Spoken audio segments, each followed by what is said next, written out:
natin ang very, very nice sa... eto na SB19! Pero isa-isahin natin sila ng bonggang-bongga. Para Oo. may kanya-kanya silang moment dito sa vlog na Kasi alam nga naman sabay-sabay niya itong jowain. Pwede tropayan ng sabay-sabay, di ba? Pero, mahirap yun. Umpisa O may Tito Carty. sa red collar na kuya mong boy, walang iba kundi si Ken. Jojowain mo ba ito katatropahin, sis? Charot. 10, 9, charot.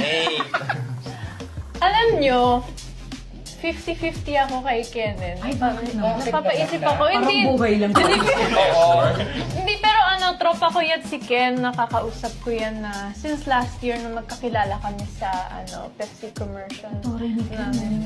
Ang lakas ng dating niya pag nasa stage siya may sarili siyang galaw. Main dancer siya ng SB. Wow, as in halata na fan ako. As in 18 represent, let's go. Magaling sila eh. Oo, sobrang galing nila. Pero, si Ken... Sige, tutupahin ko na lang. Kasi i-reserve ko yung jujuwain. Sino kaya ang jojowain? pala. Next na tayo, okay. So dito naman sa another SB19 na member, jojowain mo ba ito, sis, or tropa lang? Oo. Si Pablo! Pablo!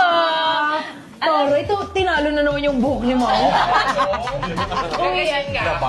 Magaganyan ka. Peg mo si Pablo. Oo, yan. May ganyan nga. Saka-orange. Ako si Pablo.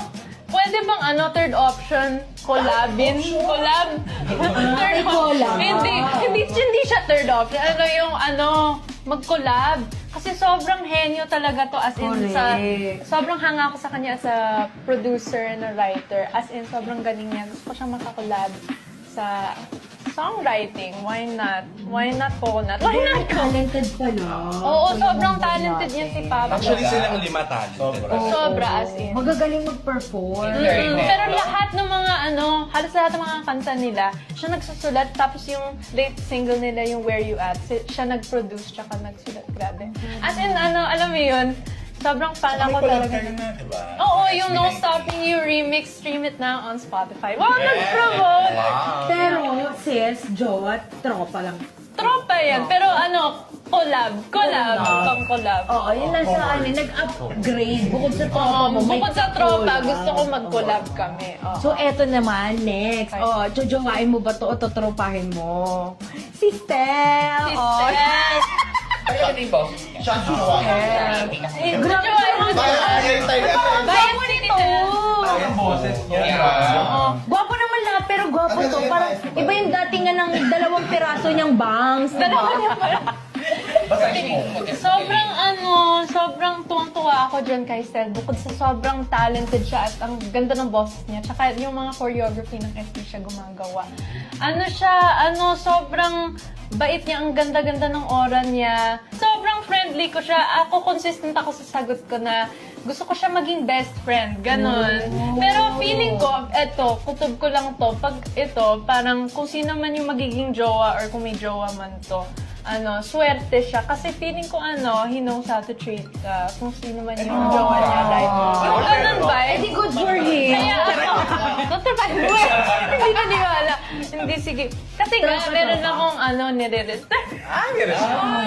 Nire-reserve. Teka. Naging-jowa na ba ito ngayon?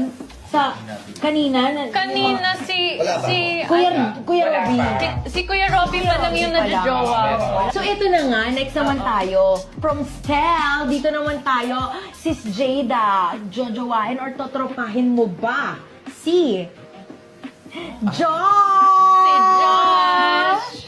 Ay, parang cutie, Yeah, ah. Si si Josh tawag ko dyan Goku. Goku, alam niyo yun? Dragon Ball Z. Parang isang piraso niyang bangs din. Charot. Binibilang ko talaga yung mga bangs Oo, nila. parang- Pero yun si Josh, tutupahin ko yan. Yun, tropa Parang din. Oo nga. Parang Parang no? Parang talaga. fun. Oo nga. Parang very, very cutie best friend. Ganyan. Kasama. Kaya, Gusto mo na mamaya, di ba? text mo na. Number. Actually, nasa cellphone ni Jade. Sige, bigay ko sa'yo mamaya. O eto naman sis, last but not the least, jojowain mo ba o totropahin mo si Justin! O diba? Totropahin mo ba to, jojowain? Ako, feeling ko, ito. Kasi bias ko yan eh. Pero bukod dyan, ako Ano ba yung jojowa. bias, girl? Bias ko yan eh. Parang favorite member ko. Bias. Bias. May bias, girl. May bias sa kanya. May Ay, bias. natutunan tayo. Ganyan yung mga millennial na Correct. term, Gen Z bias. term. Ay, Gen Z pala. Oo, Gen Z. Ganyan yung mga terms namin mo. Jojowain ko. Oh my God! May ginawa! Kaya pala, dapat huli to! Oh my gosh!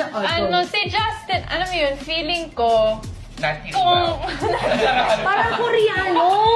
siya, parang, Tingnan mo. Oo nga eh. kung nag-high school kami together, feeling ko magkakakrush ako sa kanya, yung gano'n. Pero hindi, Bakit yung ganun ka? hindi, pero siya super cute siya cute siya, pero mas pogi pa siya sa person. At saka ang malala dito, talagang nakaangat-angat si Justin kasi full bang siya. Di ba?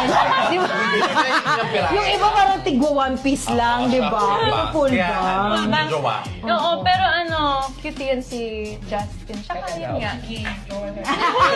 Pero alam ko alam ko na may ka-kompetensya ako dyan. Ikaw din? Bakit? Oo. Saka mabait. Oo, sobrang bait. I mean, lahat naman sila mabait, pero ito rin, super bait. Tapos pag Parang mag-aano. Parang, Parang magiging angel na ba? Parang magiging angel. As a pure boy. Mabait siya nung nakakausap ko siya sa personal, tsaka sa over Magalang, DMs. ganun. Magalang siya, tsaka Justin, pinagalang ba ako? Oo nga. Justin, Pinalibog niya ang puso ni Charlie. In fairness naman. Pero handa akong ipaubaya sa'yo. So, paano dalawa na yung jojowain ni Jada? Like, si Kuya Robbie and of course si Justin. Naging aso.